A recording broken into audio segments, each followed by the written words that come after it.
दोस्तों, एक तरफ पेट्रोल डीजल की कीमतें आसमान छू रही हैं, पेट्रोल डीजल एक बार फिर महंगा हो गया है।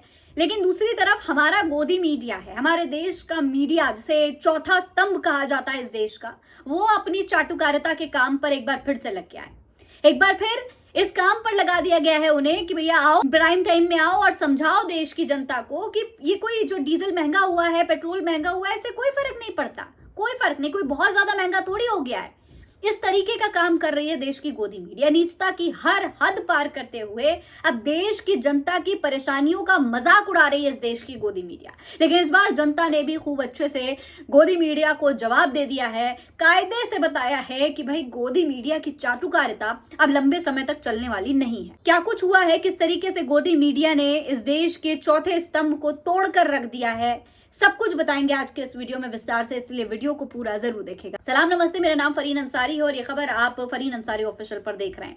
इस वक्त की बहुत बड़ी खबर मैं आपको बता रही हूँ। पेट्रोल डीजल के दाम महंगे हो गए हैं, आप जानते हैं। पिछले 10 दिन में चौथी बार पेट्रोल डीजल के दाम बढ़े हैं, 7 रुपए से ज्यादा। ये कुल मिलाकर जो 10 दिन में दाम बढ़े हैं वो मैं आपको बता रही हूँ। धीरे धीरे करके दाम लगातार बढ़ाए जा रहे हैं। पेट्रोल डीजल का दाम बढ़ना यानी साफ तौर पर इंपोर्ट और एक्सपोर्ट पर असर करना, लोगों की रोजमर्रा की जिंदगी को एकदम हिला कर रख देना। इस तरीके की हालत हो चुकी है देश के जनता की। देश की गरीब जनता बेहद परेशान है, रो रही है। जब पेट्रोल पंप्स पे लोगों से सवाल पूछा जा रहा है तो लोग कह रहे हैं कि भैया हमारी दिन की आमदनी 600 रुपए है, उसमें से 200 रुपए का तो हम पेट्रोल भरवा लेते हैं, बाकी बचा खाना पीना, बस उसमें हमारी पूरी तरीके से जिंदगी निकल जा रही है। ना हम कुछ बचा पा रहे हैं, ना हम कुछ कमा पा रहे हैं। इस तरीके की स्थिति हो चुकी है इस देश की जनता की। लेकिन दूसरी तरफ देश की गोदी मीडिया है, ऐसे ऐसे एंकर आए हैं जो अब प्राइम टाइम शो कर रहे हैं सिर्फ इसलिए ताकि जनता को यह बताएं कि ये जो 8 रुपए पेट्रोल महंगा हुआ है, 7 रुपए पेट्रोल महंगा हुआ है, इससे कुछ फर्क नहीं पड़ता,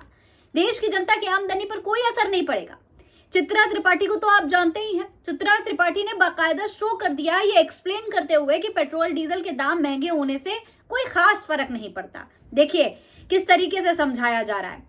चित्रा त्रिपाठी अपने शो में कहती हैं कि वैसे अगर ऊपर से देखा जाए तो 7 रुपए के इजाफे से कोई बहुत बड़ा फर्क नहीं पड़ता। उदाहरण के तौर पर दिल्ली में बाइक चलाने वाला महीने में औसतन 30 लीटर पेट्रोल खर्च करता है। दाम बढ़ने से पहले पेट्रोल की कीमत 94 रुपए 77 पैसे थी। इस हिसाब से उसका महीने का खर्च 2843 बैठता है। दिल्ली में पेट्रोल 102 रुपए 12 पैसे प्रति लीटर है, यानी महीने में उसे अब 3063 रुपए खर्च करने होंगे, यानी हर महीने 221 ज्यादा खर्च करने होंगे। इस तरह एक कार चलाने वाला शख्स महीने में औसतन 60 लीटर तेल खर्च करता है। दाम बढ़ने से पहले तेल का उसका महीने का खर्च तकरीबन 5686 आता था, अब बढ़कर करीब 6127 हो जाएगा, यानी 441 के आसपास से ज्यादा खर्च होंगे।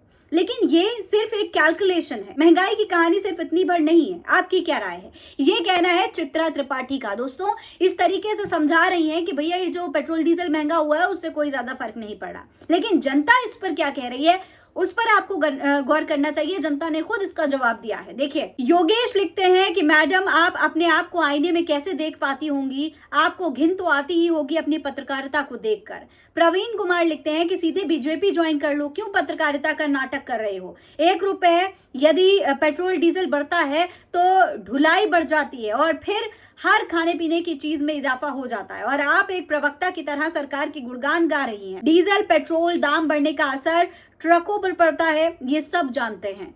संजीव लिखते हैं कि what a shame, now add this to everything and calculate again, क्योंकि तेल के दाम बढ़ने से हर चीज के दाम बढ़ते हैं।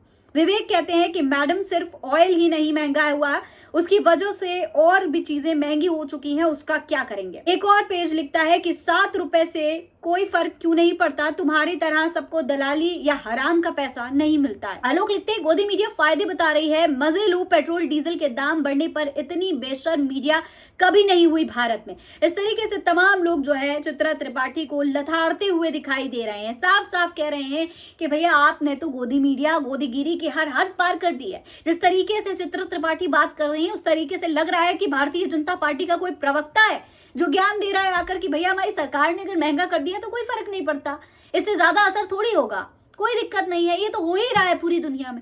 इस तरीके की चीजें दोस्तों गोदी मीडिया कर रहा है, जिसके बाद इसकी वजह से अब जनता सवाल करने पर मजबूर हो चुकी है कि वाकई इस देश का जो चौथा स्तंभ है वो बचा भी है या फिर टूट कर कहीं गिर चुका है। दोस्तों इसी देश में जब कांग्रेस की सरकार हुआ करती थी और पेट्रोल डीजल का दाम 30 रुपए के आसपास था, तब भारतीय जनता पार्टी के नेता सड़कों पर आकर के हंगामा किया करते थे, प्रोटेस्ट किया करते थे। राजनाथ सिंह हाथ में तख्तियां लेकर सड़क पर बैठे होते थे, कांग्रेस की सरकार के विरोध में इस्तीफा मांगा करते थे मनमोहन सिंह से। गैस सिलेंडर महंगा होता था तो स्मृति ईरानी सिलेंडर लेकर सड़क पर बैठ जाती थी। लेकिन आज स्थिति ये हो चुकी है कि आज इस देश की मीडिया तक सवाल नहीं पूछ रही सरकार से। मीडिया भी प्रवक्ता बनकर के जनता को बहकाने की कोशिश कर रही, जनता की तकलीफों का साफ साफ मजाक उड़ाया जा रहा है। इस पूरे मामले पर आप क्या कहेंगे, कमेंट बॉक्स में लिखकर हमें जरूर बताएं। फिलहाल इस खबर में इतना ही। जय हिंद, जय भारत।